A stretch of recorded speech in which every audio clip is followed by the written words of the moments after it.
நிறைய பேருக்கு ஒரு சந்தேகம்.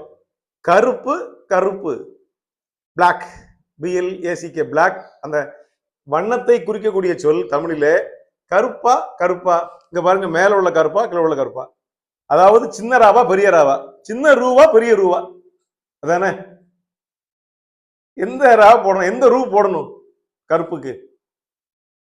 எளிமையா சொல்லுவோம், விளக்கம் இல்லாம சொல்றேன். கருப்பு என்று வண்ணத்தை நிறைத்த குறித்தால் இடையின ரகரம், அதாவது சின்ன ரூ தான் போடணும். கரும்புக்கு எந்த ரூ போடுறோமோ அதே ரூ தான். கருப்பு என்றால் இப்ப கருப்பு சாமி என்றால் அவன் கருப்பு வண்ணத்தில் இருக்கதான் கருப்பு சாமி. கருப்ப சாமி என்றால் கருப்பா இருப்பாரதான் கருப்பு சாமி. அடுத்த ஒரு கருப்பு இருக்கு பாருங்க, கருப்பு வல்லினர் அழிச்சுற கருப்பு. அந்த கருப்புக்கு கோபம் என்பது பொருள், சினம் என்பது பொருள். சினத்திலே இருக்கிற சாமி கருப்ப சாமி. கருத்து இன்னா செய்யின்னு வள்ளுவர் எழுதுவாரு. கோபத்திலே தீமை செய்கிறான் ஒருத்தன். என் மேல கோபப்பட்டு, என் மேல கருத்து என்றால் என்னிடம் சினந்து என் மேல் கோபப்பட்டுக்கிட்டு எனக்கு தீமை செய்கிறான். கருத்து இன்னா செய்யின். அப்ப கருப்பு வல்லினம் போட்டால் கோபம் சினம், கருப்பு இடையினம் போட்டால் கருப்பு வண்ணம் கருமை வண்ணம். கருமை என்ற சொல்லிலிருந்துதான் கருப்பு உருவானது.